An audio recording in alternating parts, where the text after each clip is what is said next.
Greetings and welcome to the Gasparotto Group Leadership Development Series. My name is Mark Gasparotto and thank you for watching these videos in preparation for our upcoming workshops. The idea is to give you the foundational theory and concepts so we can focus on contextualizing the knowledge for your particular circumstances during the workshop. During this video, I will introduce the concept of unconscious bias, and the topics I'll cover are the inner game components and where unconscious bias fits in, unconscious bias definition and context, the implicit association test, bias and identity or the lenses through which we see the world, common biases, looking at 13 of them, and finally, the ladder of inference. This graphic represents the inner game, or the components of our leadership of self. And the interrelated and supporting components are grouped into three areas, which you see as circles. First, we have identity. That's who you are. And identity is at the bottom because it provides the foundation upon which everything else is built. Next, we have consciousness, or how you think and feel. And finally, action orientation, how you do things, how you execute. Unconscious bias is directly tied to sense making, and so it resides under consciousness. The definition of bias that Gasparotto Group uses is prejudice in favor of or against one thing, person, or group compared with another, usually in a way that's considered to be unfair. And bias can be directed at various entities. Yourself, another person or group, or even a situation. Unconscious and implicit bias. So both refer to prejudices that affect our decisions and actions without our conscious awareness. And implicit bias is a term often used in psychological research to specifically denote biases that can be measured. And unconscious bias is a more encompassing term that includes any biases that operate outside of our conscious awareness, not limited to those that are easily measurable. But for the purposes of our work together, we can use the terms interchangeably. So why are we studying unconscious bias? Well, if you're human, then you have bias. It doesn't make you a bad person because some of our bias is innate based on evolutionary biology and some of it's learned through life experiences. The key is to make your biases as conscious as possible, so you can see the world more realistically. Unconscious biases and attitudes and stereotypes are accumulated throughout life, and they can influence our decision making, particularly when something needs to be done quickly, which in turn impacts the outcomes. And for those who participated in the emotional intelligence workshop, this is referring to Kahneman's fast, intuitive, and emotional System 1 part of the brain. The problem is, these biases can lead to inaccurate assessments based on faulty rationale, leading to individual, team, organizational, and societal losses. Here are some quotes that put this into perspective. The eye sees only what the mind is prepared to comprehend. Robertson Davies, a Canadian playwright. I don't believe it's humanly possible to be free of bias. Robin DiAngelo, a US author and professor. I think unconscious bias is one of the hardest things to get at. Ruth Bader Ginsburg, a retired US Supreme Court justice. These are just a few examples of how hard it is to be aware of these biases, and even if we are aware, how we overcome our natural tendency to have them and to use them. So the implicit association test.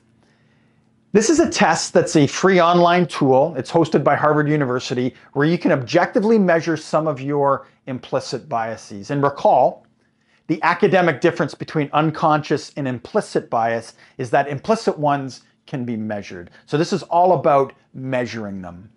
And the mission of Project Implicit is to educate the public about bias and to provide a virtual laboratory for collecting data on the internet.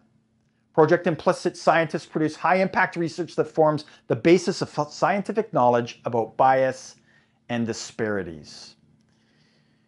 You'll be given instructions on how to visit the site and perform a self-selection of 2 to 3 of the tests. So you can see there are 13 in total. You selecting 2 to 3 of them will give you a very good idea about the tests, but also your own implicit bias. And you're going to do that as part of the preparation process for the workshop. For each test, you'll be asked to sort pictures into groups as fast as you can. In addition to the test, there are some voluntary questions about your beliefs, attitudes, and opinions, and some mandatory ones about standard demographics. Each study should take about 10 minutes to complete. And at the end, you'll receive your implicit association test result, along with information about what it means. This graphic, brought to us by the professionals at Consciously, a purpose-driven marketing firm, illustrates the origin of the various sources of our unconscious bias. These 5 sources of our identity, being personality, inherent, cultural, organizational, and behavioral, are the lenses through which we see the world, and reciprocally, how the world sees us. And I know I just gestured that they're lenses. They're actually all inside our brain. So let's look at the 5 sources, which have multiple components in each, on the next slide. Starting with personality at the top. And here I use the Myers-Briggs or MBTI framework, which many of you may be familiar. There are 4 dichotomies or preferences, starting with introversion, extroversion, or where you get your energy, sensing intuition, how you take in information, thinking, feeling, how you make decisions, and lastly, judging, perceiving, or your orientation to the outside world.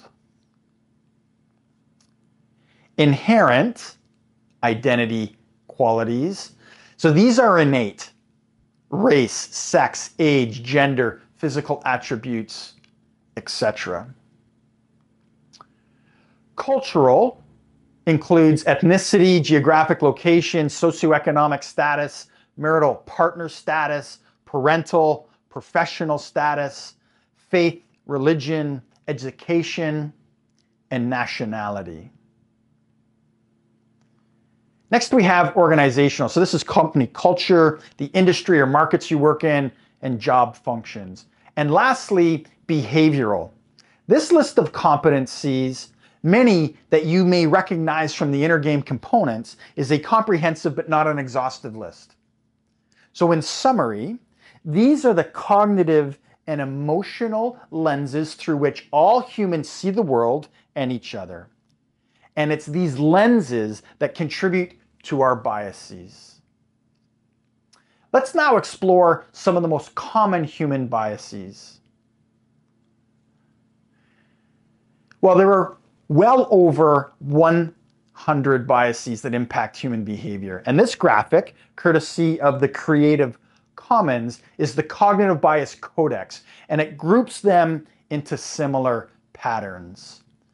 And the largest categories are having too much information, having not enough meaning, the need to act fast, and lastly, what should I remember.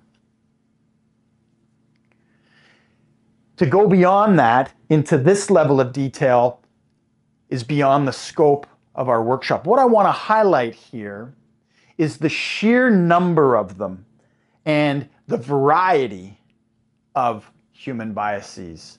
So on the next slides, we'll look at a list of 13 of the most common. Starting with anchoring bias. And this is where you rely on the first piece of information you receive. And related to anchoring bias is the availability heuristic, or the recency bias.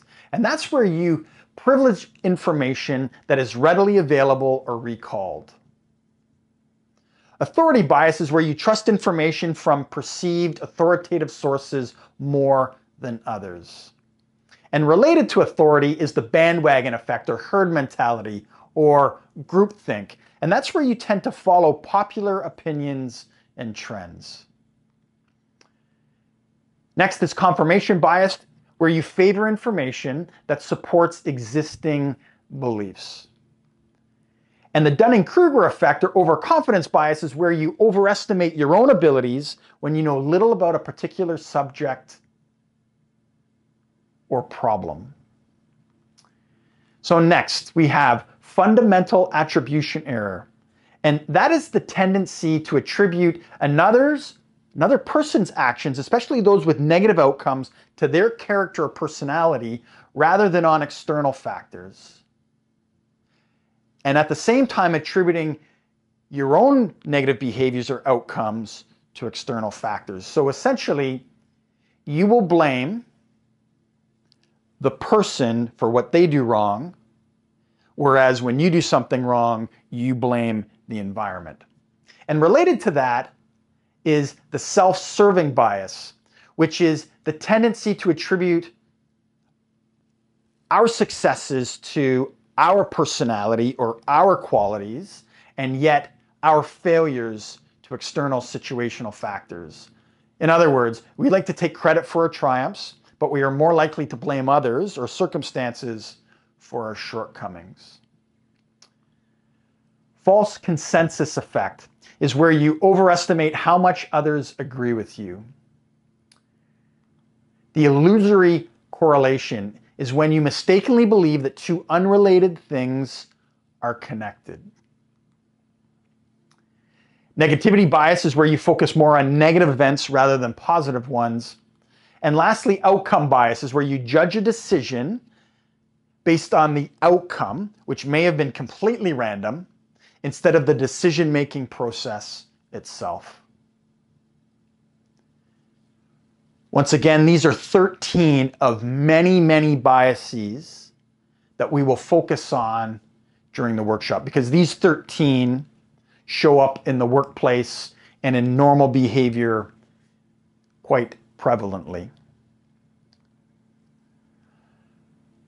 Let's move on to the ladder of inference. And the ladder of inference is a model that describes the thinking process that we go through, often without realizing it, to get from a fact to a decision or action. And the model was put forward by Chris Argyris, a business theorist, and later popularized by Peter Senge in his book, The Fifth Discipline. The ladder illustrates how we can easily make faulty assumptions and take actions based on those flawed assumptions without carefully analyzing our thought process. Here are the steps of the ladder of inference, starting from the bottom rung and moving to the top. So at the bottom, I experience and observe data as a video camera captures data. I hear words, I observe body language, and I collect information. Next, I select data. And I select that data based on what I feel is relevant and discard the data that seems irrelevant. So this speaks to confirmation bias, but also many others.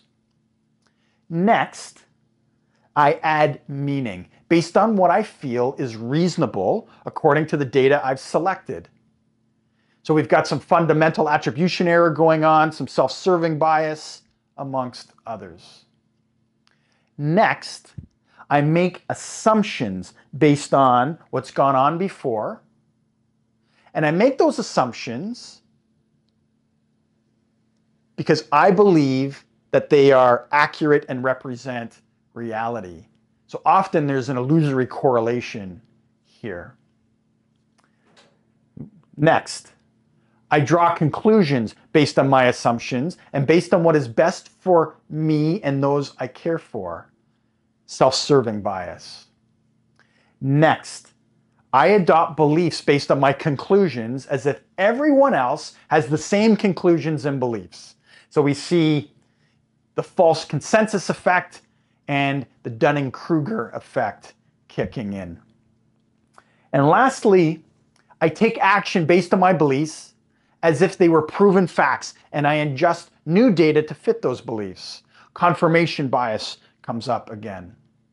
So notice how steps 2 through 6 all occur inside our heads.